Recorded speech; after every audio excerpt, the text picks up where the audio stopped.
Busy today in the churchyard, loads of people about. Hi, it's me again, and just a quick one today, because I'm on my lunch break. I've been trying to sort something out all morning. I'm trying to do a trip this weekend, and yeah, struggling to get it all sorted out. But never mind, good video yesterday. Lots of debate down in the comments with regards to the government alert thing. So maybe we'll talk about that a bit more in a minute. But as always, I've got a couple of stories I want to go through, and I want to try and whiz through it today because I've got stuff to do. So let's have a look. Where are we? Face track. You tracking me? Yes, good. It's nice down here, just around the back of All Saints Church on the High Street in Malden. It's the only quiet place I could find in the whole blooming town today. So one of the things I found we could talk about is another poll in the Express. Now there's news that the BBC are going to cut 1,000 hours of new programming. What's it say here? Look. The BBC is to broadcast 1,000 fewer hours of new TV shows as part of a cost-cutting drive. You don't think they could cut costs somewhere better than new shows? Surely that's the one thing they should be spending on, right? So the Express have got a poll, once again, because you know what the Express are like. Love a poll about the telly licence, don't they? So, should the BBC licence fee be reduced to reflect programming cuts? Yes, no, and don't know. I love it. You know I love having the don't know on there. It makes me so happy when they put don't know on there. Yeah, who is taking the poll and then answering, I don't know? Don't take the poll if you don't know. But yeah, what it says here, look, 50% of these cuts will come from fluctuations in the sporting calendar with no Commonwealth Games, etc. this year. The remaining 500 hours will be made up from other areas of the BBC, showing more archive content. In other words, they're going to make up the missing 1,000 hours with repeats, which is how many repeats they have now, and they want more repeats. Let's have a little walk about. It's nice, this church. I was actually banned from this church, and my niece got christened here, and I had to go and speak to the vicar and ask for special permission because I got banned from a church. I did a bad thing. So it was Christmas Eve 1998 or 1999, and I was with my girlfriend Erica in a pub down the road, and we were walking back, and it was midnight mass, so we thought we'd go in. Yeah, shouldn't have done that. I proposed to her. I went right down the front when everyone was singing and proposed to her with my West Ham ring, and yeah, he told me I wasn't welcome in the church anymore, even though it was my local church. But we made up, it's all right. We're friends again now. Oh, this one I thought was interesting. Look, Jinx Monsoon joins the cast of Doctor Who in major role. Now, obviously, I didn't know who that was, so I had to read the thing. But it's an award-winning drag act who won RuPaul's Drag Race twice. So, an award-winning drag act is going to take a major role in the new Doctor Who series. Have they announced who the new Doctor Who is yet?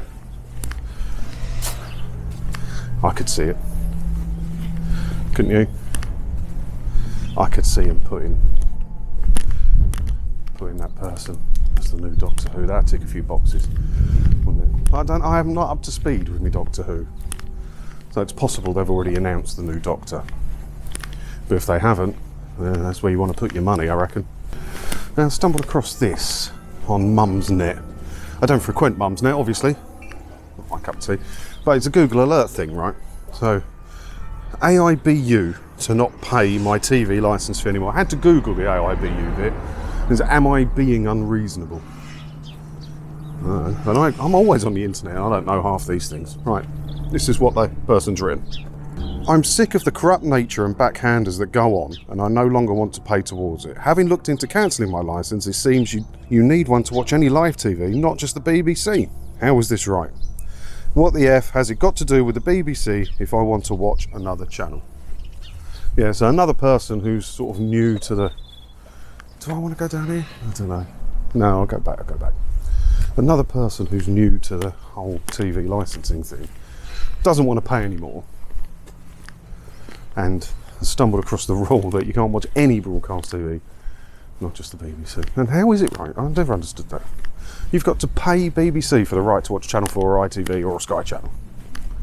It's the biggest scam going. And let's have a look at some of the responses, because a lot of the responses are along this line that just don't pay it and watch what you want, it's a scam. Now granted, it is a scam, but you don't need to worry about broadcast TV. It's not something you need to concern yourself about, because the only thing you're going to miss if you don't watch broadcast TV is some BBC shows. That is it. You can watch 90% of the stuff you'd watch anyway. Just watch it on demand whenever you want to watch it. You still watch some BBC stuff, like if you find it on Netflix or whatever, but not on BBC. ITVX, all four, all of that. You know that. I've said it a million times by now, but all they're saying on here is watch what you want, don't pay it, ignore the letters, don't talk to the goons. Which you know is not advice I would give. This thing. I like this camera, but come on. Yeah, this one. It's a nice old bit of Malden. This is a Blue Ball Hotel around the High Street. I'm around the back because it is busy today, and I don't like having to edit people out. Boozy Brits shun Magaluf for new resort with 48p pints, 30 degrees C and killer animals. Because we don't have a bad enough reputation in the world as tourists anyway, so now let's spread it even further afield. So can you guess where it is? Because the islands, the Spanish islands, do not want us pisshead Brits coming over there anymore. We do have a bad rep. And right, I mean, the whole Benidorm and Magaluf thing, and I've done it. I'm not too old to do it now. I have done all that, and it is as bad as you think. I've been right in the middle of the worst of the debauchery that happens. It's good days. But yeah, anyway, we do have a bad rep abroad, we do. And the islands of Spain, they don't want it anymore. They're like the all-inclusive resorts in Tenerife and Ibiza are only letting you have a couple of drinks now as your all-inclusive, and that's with a meal. Bars are closing, they're putting strict dress codes in. Opening hours are changing, so yeah, they don't want us. So where is this new place that they think boozy Brits can go? I want to sit on that wall, but it's green. Let me get me nice jeans dirty. So where is this new place? What do you reckon? Tanzania. I wouldn't have guessed it. Tanzania want British holiday makers, and they want to double the amount of British holiday makers that come, and they're advertising it as with cheap beer, cheap food. You can eat out for £4 or whatever. Yeah, be careful what you wish for, Tanzania. Careful what you wish for, because you don't want it.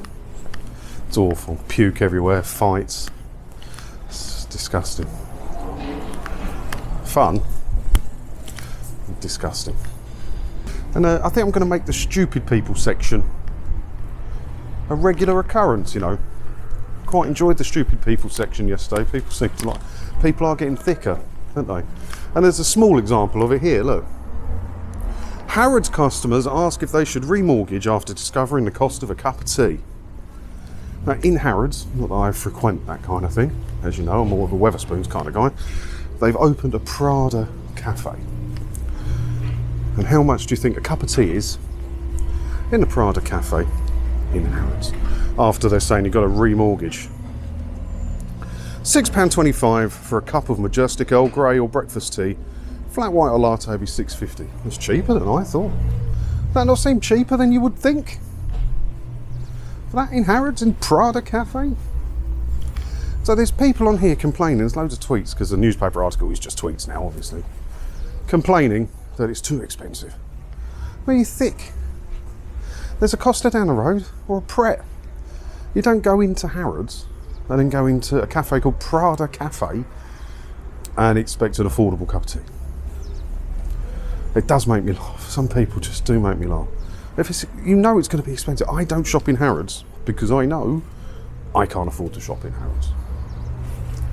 I don't get it. On social media, some have shared their outrage at the prices. Do you have to remortgage to eat there, I wonder? If it don't go then, it's optional, you know, it is optional. Yeah, it goes on more in that vein. But yeah, you know, thick people again complaining at the price of a cup of coffee in a Prada cafe inside of Harrods. Well, I'm not sure what you was expecting. Right, let's have a look at some of your comments, because there was, like I said, there was some healthy debate yesterday. I want to sort of go over it a bit. Where are we? Oh yeah, I bought this stuff as well. Not sponsored. I'm going to do a video about it. I paid for it with my own money. I wanted to try this Huel stuff because I'm fed up. Fed up with trying to sort out work lunches. And it's supposed to be quite good. I've got a friend who eats this stuff. Eats in commas, obviously. But I'll let you know what it's like. Google it if you don't know a lot about it. It's like powder. But they make actual food now. It's like instant pot noodle, but good for you kind of thing. I'll let you know all about it. But yeah, not sponsored. Right, on to your comments. Cancelled my TV licence nearly 2 years ago. So did my friend and her daughter. You give people good information of how to deal with the goons. Thank you for what you do. I like reading things like that, and I like getting them. I'm getting a lot more lately as well. Look at this. Look, I have cancelled my TV licence after watching your videos for over a year. I feel so strongly that I should not be forced to pay for services that I don't use or want. After cancelling on Friday, I feel quite liberated. I am getting a lot more of these in a minute, people who have cancelled recently. I had quite a lot from the Lineker thing, but I don't know what's happened in the news or whatnot recently. But loads more people are reaching out to me saying, look, I've watched loads of your videos. I feel confident to do it. I know I don't have to pay for it. Thanks for your help. Loads, emails, comments. I am getting loads at the minute. And it's great. I absolutely love it. I love it. Name and shame the reporter. That was yesterday. Do you remember we talked about a local rag from, what was it, Wales, wasn't it? South Wales Argus or something we talked about. And they had the full name and address of a woman who was prosecuted for not paying a TV licence fee. And loads of people have said, well, do the same to the reporter then, dox them, put their name out there, let them know they can't get away. I don't want to do that. I don't want to start doing that. And they might do it to me in return as well. I'm quite pleased with my anonymity that I have here. Yeah, I don't agree with that. I don't agree with what they did, and I don't agree doing it back to them is a good way to deal with it. Just letting them know they shouldn't be doing it and shaming them into it without doxing them, I think is the best way. It's not, drop my phone. It's not something I want to start doing. So as I said at the beginning of the video, lots of healthy debate about the government alert test thing that's going to happen on the 23rd. And I was telling you how to turn. I wasn't telling you to turn your alerts off. I was just saying if you choose to turn them off, this is how you do it. I have done it. You want to do it, it's your phone, you do it. And loads of people saying, well, like this, look. I can feel like it's intruding on your privacy, but it's a ping. It's not a location beacon. I can see a scenario of people who have it turned off. Me and you, for example, in the pub, and the alert comes through and I'm having to explain to you what the alert and everything says. Yeah, I understand that, but it's my choice to turn it off. And I know, well, I don't know, but I assume that it is just an alert system. It's not tracking you. They have other ways to track you. They don't need that. And I'm sure the test is completely innocent, but it's my phone and it's my choice as to what I get. Like when I sign up for a service, it says, do you want to receive marketing emails? And I can choose whether I want to receive alerts from this company or not. I was not asked if I want to receive these by the government, so I don't want them. And then other people saying, how would you know if the bombs are dropping or there's an earthquake or something? Well, there's a lack of earthquakes in this country for a start, so that's all right. And if the bombs drop, I'm pretty sure I'd know about it without having to get a text message from the government. So yeah, I was never telling you to turn them off, and lots of healthy debate. It was quite respectful as well. It was good. I really enjoyed reading a lot of it, and I responded to quite a lot of it. There was good debate going on down there, and I wasn't encouraging people. I was just showing you how to do it if you want to do it. Many people wanted to do it, many people didn't want to do it, and that's your choice. It's your phone. It's your phone, your choice. And that's what I'm trying to push for. It's my phone, my choice. And my choice was, I don't want it. The only thing is, I do have a work iPhone, and it lives in the office, my work iPhone. And I can't turn it off on that. IT's got the thing locked straight down, can't turn it off. But it lives in the office, so at least I will get the alert anyway. If you've ever travelled to the USA, you'll never really understand the government alerts for mobiles. I'm keeping mine on for now. Yeah, it's big. They do it a lot in America. Where is it? These alerts should and really be used when something happens in your area. For example, the London attack, it'd ping everyone in a 5 to 10 mile radius. Yeah, understood. And then for missing children and things, and floods. They go on, and yeah, I get it. It's fine. And I understand why you'd want to receive them, and you get a lot of them in the States as well. We don't really have that many natural disasters in this country, and if anything big happened, I'm sure I would know about it and not need a text message from the government with regards to it. But yeah, as I say, it's personal choice, and it's the same as the TV license thing. If you want to pay it, pay it. If you want to get these alerts, get these alerts. No judgment from me. I don't mind. It's just my personal choices. Yeah, I'm going to see what happens first, because one of the big things is you can't use your phone again until you press the accept button on the message. Like, the message is going to come through and there'll be a button you have to press to acknowledge the message before you can use your phone again. And they could send something out and they could make the acknowledgement press of that acceptance of something. I'm not saying they will, and I'm not walking down a big conspiracy path. I'm saying is they could, couldn't they? So I'd rather head it off at the pass. I don't know. Let me know more about. Let's continue the debate down in the comments, because it was interesting. It was respectful as well. No one was kicking off or anything. It was really nice to see. So let me know all about that down in the comments, and let me know about the Doctor Who thing as well. I thought that was interesting. And yeah, I'll monitor some of your comments, and I'll try and respond to as many as I can. Yeah, so do that. And otherwise, thanks for watching. Getting close to 70k, really close. So if you haven't pressed the button, hit the button. And I'll see you in another video again soon, alright? Ta-da.